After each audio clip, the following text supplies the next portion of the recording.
Chers amis entrepreneurs, chers abonnés, bonjour. La grande morelle du nom scientifique Solanum macrocapone, appelée Gboma en langue fon au Bénin, appartient à la famille des Solanacées qui regroupe d'autres espèces bien connues telles que la tomate, le poivron, l'aubergine et le piment.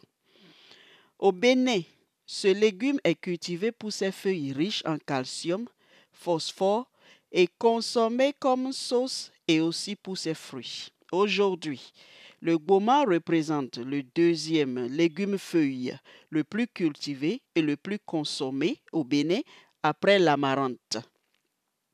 Le gboma est produit partout au Bénin.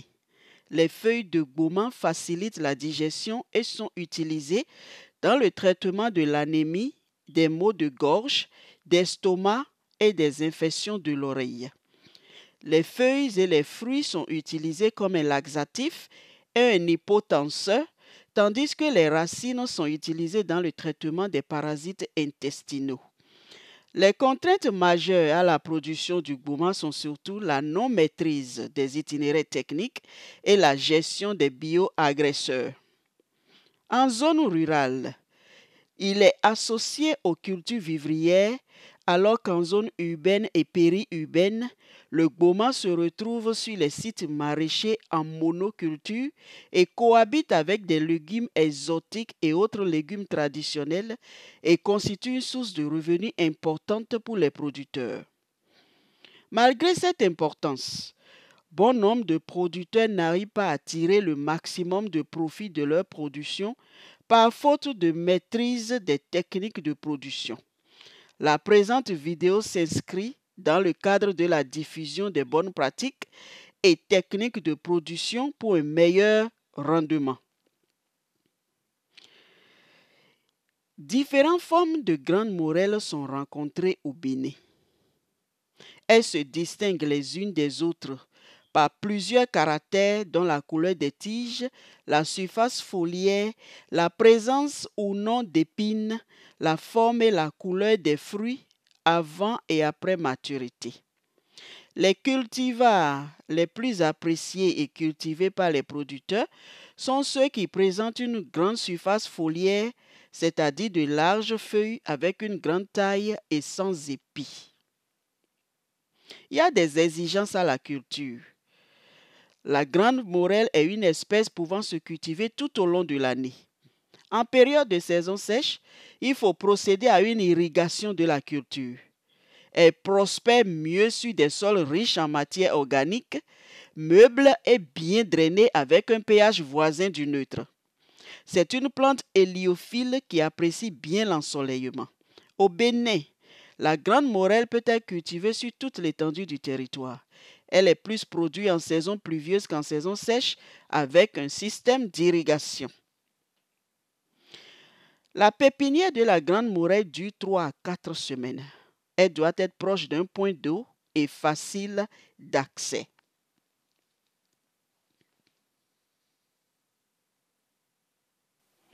Il existe deux types de pépinières. Les pépinières à même le sol et les pépinières hors sol. La pépinière de gboma hors sol peut être faite dans des bacs sur pilotis ou dans des plaques alvéolées.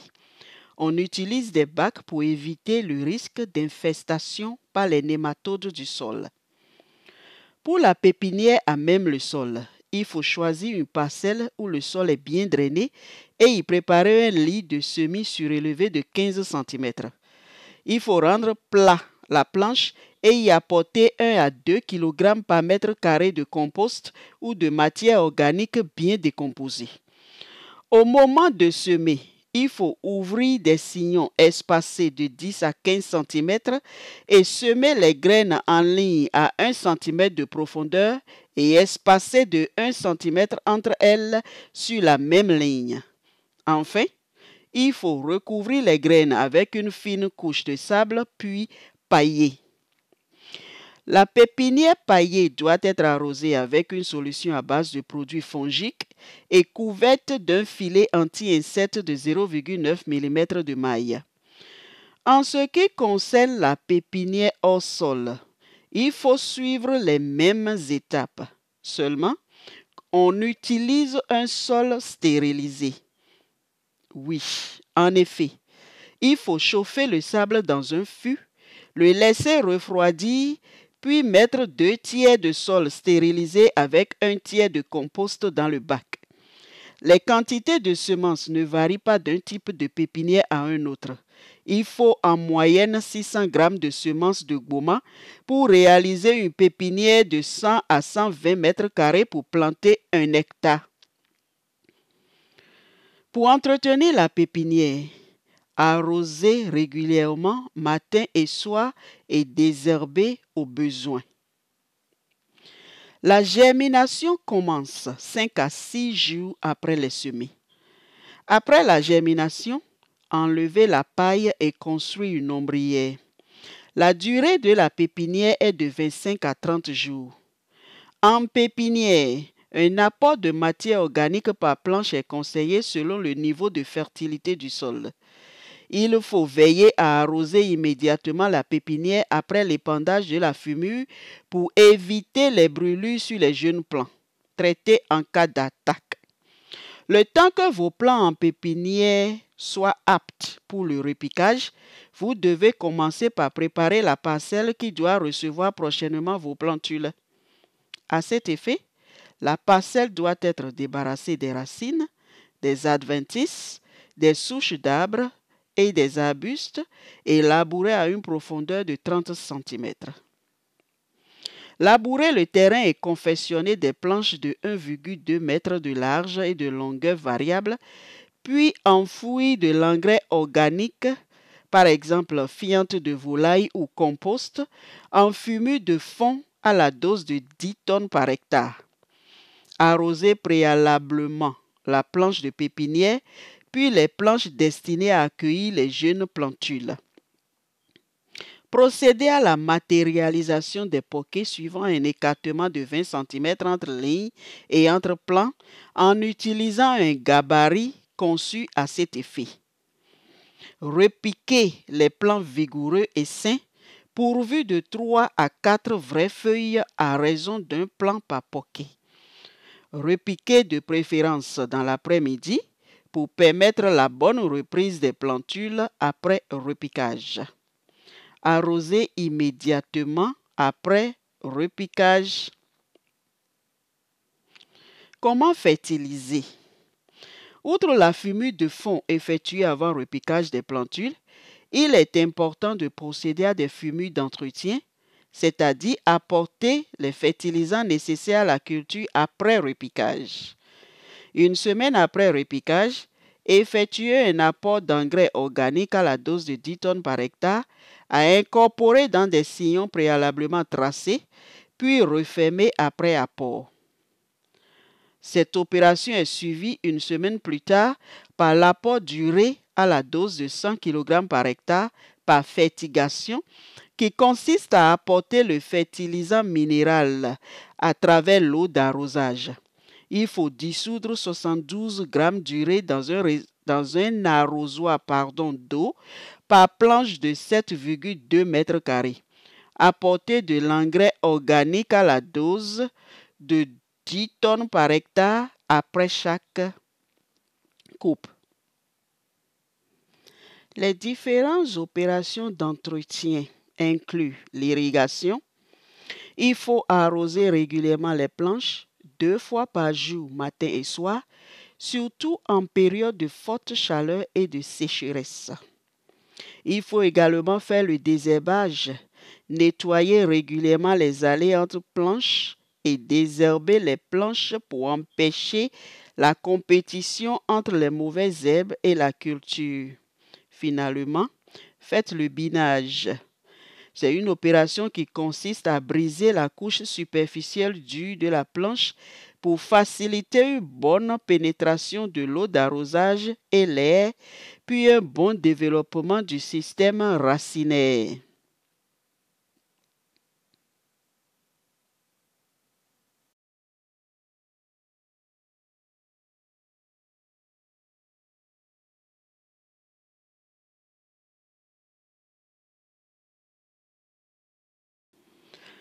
Comme toute culture maraîchère, le gourmand est sujet aux attaques de certains ravageurs et maladies. Au nombre des ravageurs, nous avons les nématodes, les acariens, les chenilles.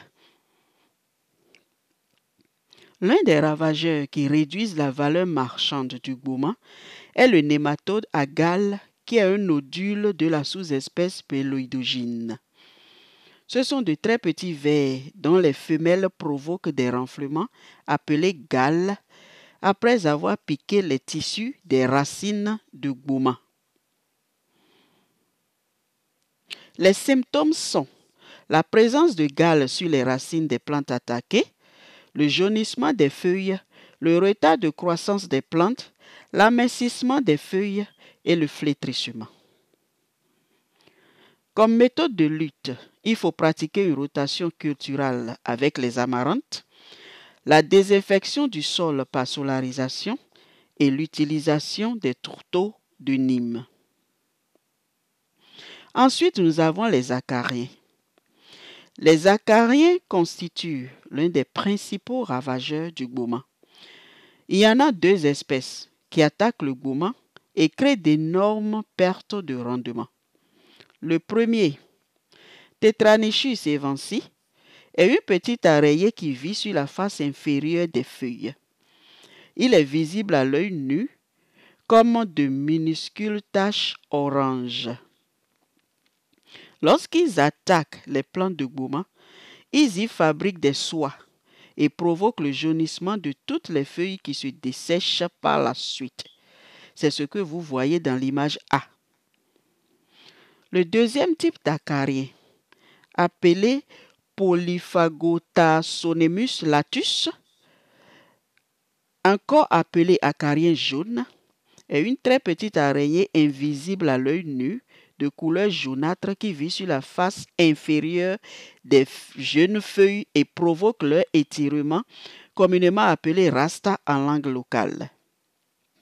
Les symptômes sont la présence en dessous des feuilles de ces vers, l'apparition de petites taches jaunes sur les feuilles, le rabougrissement ou ratatinement des feuilles qui se présentent sous forme de langue de bœuf.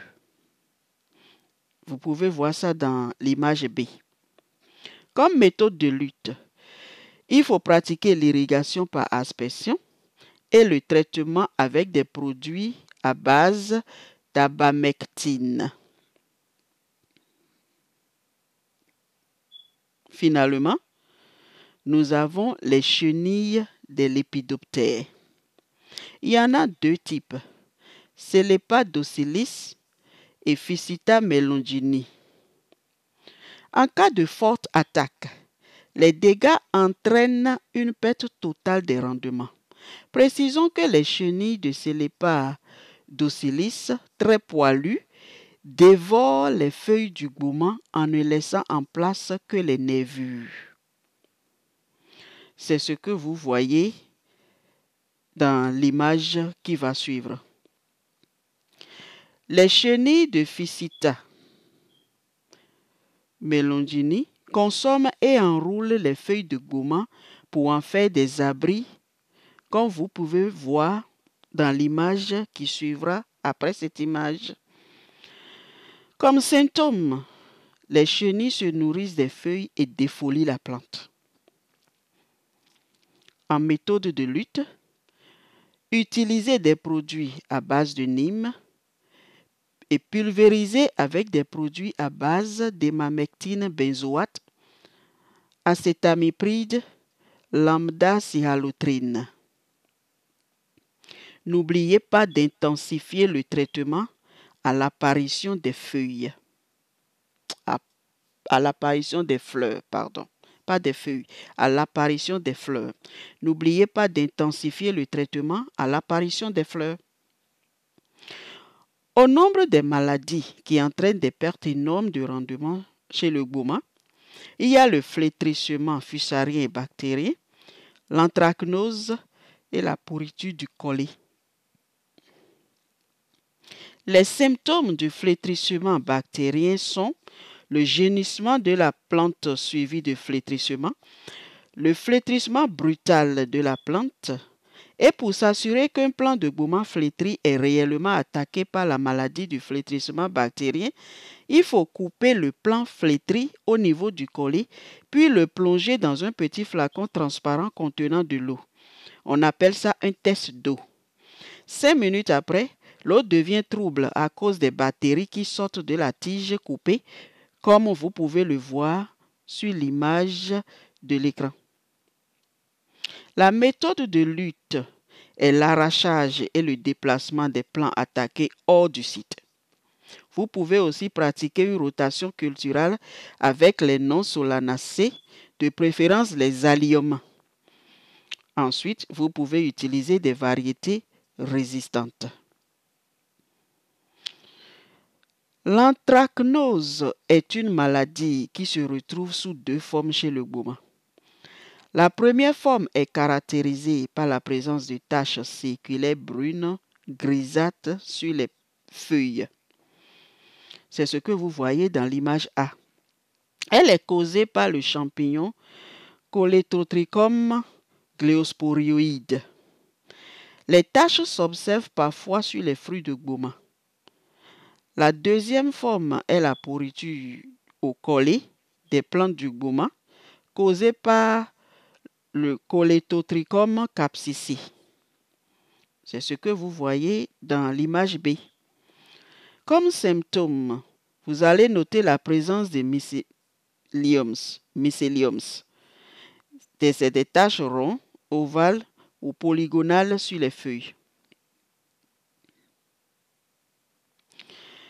En méthode de lutte, pratiquez une rotation culturelle.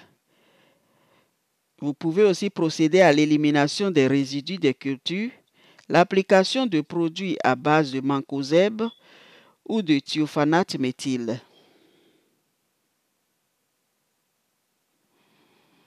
À présent, parlons de la récolte.